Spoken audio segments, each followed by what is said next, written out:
여러분, 구원하면 뭐가 떠오르세요? 뭔가 좀 어렵고 딱딱하게 느껴지죠? 근데 오늘 제가 소개해드릴 한 편의 설교는요, 이 구원을 결혼이라는 아주 놀라운 비유로 설명합니다. 딱딱한 신학 용어는 잠시 내려놓으셔도 괜찮아요. 자, 이 설교가 우리한테 이런 질문을 던지는 거예요. 혹시 구원이라는 게 그냥 죄 용서받고 천국 가는 티켓? 뭐 그런 단순한 개념이 아니라면 어떨까요? 만약 그보다 훨씬 더 깊은 의미가 있다면요? 바로 이겁니다. 평생에 걸친 결혼이라면 어떨까 하는 거죠. 와, 구원을 관계? 그것도 결혼으로 본다니. 이 비유 하나만 딱 들어도 뭔가 느낌이 확 오지 않으세요? 개념 자체가 완전히 다르게 다가오기 시작합니다. 자, 그럼 본격적으로 들어가 볼게요.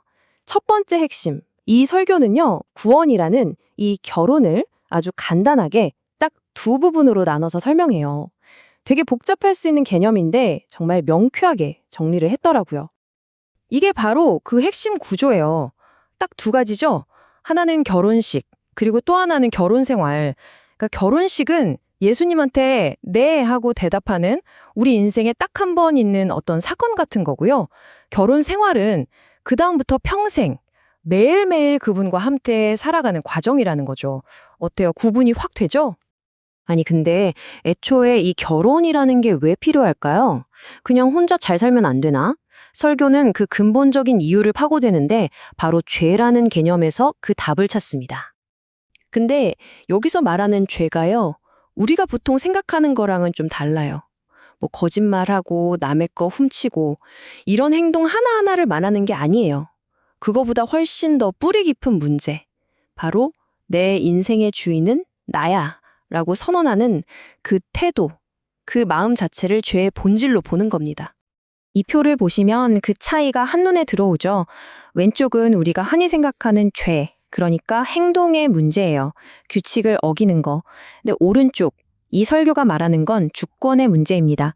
다시 말해서 내 인생이라는 자동차의 운전석에 과연 누가 앉아 있냐는 거예요. 바로 이 근본적인 질문을 던지는 거죠. 그리고 설교는 바로 이 내가 주인 되려는 마음이 인류의 시작인 아담 때부터 쭉 내려온 원죄의 핵심이라고 설명해요. 그러니까 우리 모두가 태어날 때부터 이 문제를 안고 있다는 거죠. 바로 이 문제 때문에 깨어진 관계를 회복할 해결책이 필요한 거고, 그게 바로 결혼이라는 논리로 자연스럽게 연결되는 겁니다.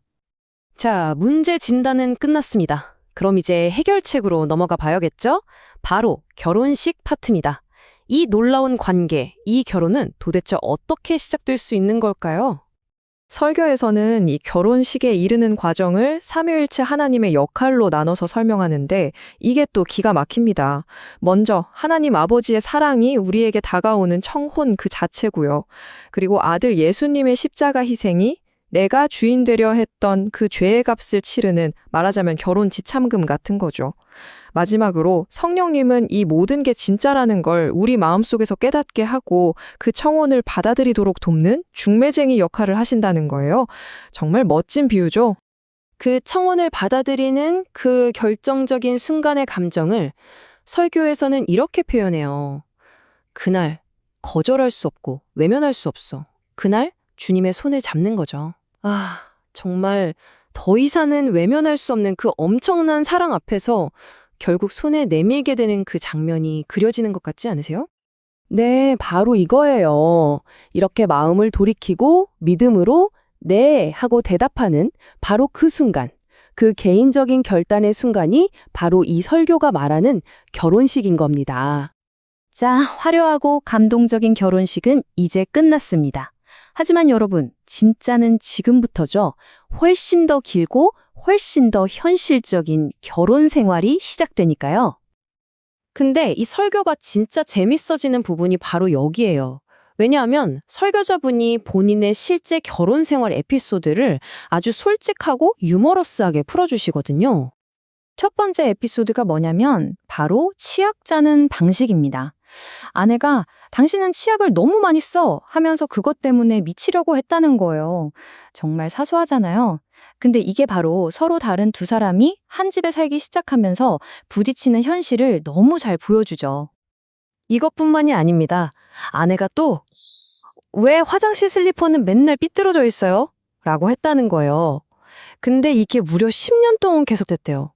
수십 년 동안 내 몸에 그냥 배어있던 옛날 습관이 이 새로운 결혼 생활 안에서 어떻게 충돌하는지 진짜 실감나게 보여주는 예시죠. 결국 이 재미있는 이야기들이 하고 싶은 말은 딱 하나입니다. 우리의 신앙생활, 즉 이 결혼 생활에서 겪는 갈등의 진짜 모습은 뭐냐? 바로 내 안에 있는 옛날의 나, 옛자와 예수님과의 새로운 관계 사이에서 벌어지는 팽팽한 줄다리기라는 거예요. 아, 그럼 이 쉽지 않은 결혼 생활 도대체 어떻게 해야 잘 해나갈 수 있을까요? 포기할 수도 없잖아요. 마지막 파트에서는 바로 그 구체적인 방법에 대해서 이야기합니다. 설교는 말해요. 매일 아침 눈을 뜰 때마다 우리 앞에는 두 갈래 길이 놓인다고요. 하나는 그냥 눈에 보이는 대로, 익숙한 내 옛 습관대로 사는 길이에요. 그리고 다른 하나는 지금 당장은 힘들고 이해가 안 돼도 하나님의 말씀을 믿고 따라가는 길이죠. 우리는 매 순간 이 둘 중 하나를 선택해야만 한다는 겁니다. 그리고 마침내 설교가 제시하는 최종 결론, 그 비결이 바로 이겁니다. 사도 바울이 말했던 것처럼 나는 날마다 죽노라. 성공적인 결혼 생활, 성숙한 믿음의 비결은 다른 게 아니라는 거예요. 매일같이 내 옛 자아를 향해서 너는 죽었다고 선언하고 그렇게 예수님과 함께 사는 것을 선택하는 데 있다는 겁니다. 자, 그럼 오늘 내용을 한번 정리해 볼까요? 이 설교에 따르면 구원은 두 부분으로 되어 있죠. 첫째, 은혜로 예수님과 결혼하기로 결정하는 단 한 번의 결혼식. 그리고 둘째, 매일매일 내 자신을 내려놓고 그분과 함께 살아가기로 헌신하는 평생에 걸친 결혼 생활. 이 두 가지가 합쳐져서 하나의 구원을 이루는 여정이라는 겁니다. 결국 이 결혼이라는 비유는요, 구원을 그냥 머리로만 아는 딱딱한 교리에서 꺼내서 우리 심장으로, 우리 삶의 한가운데로 가져옵니다.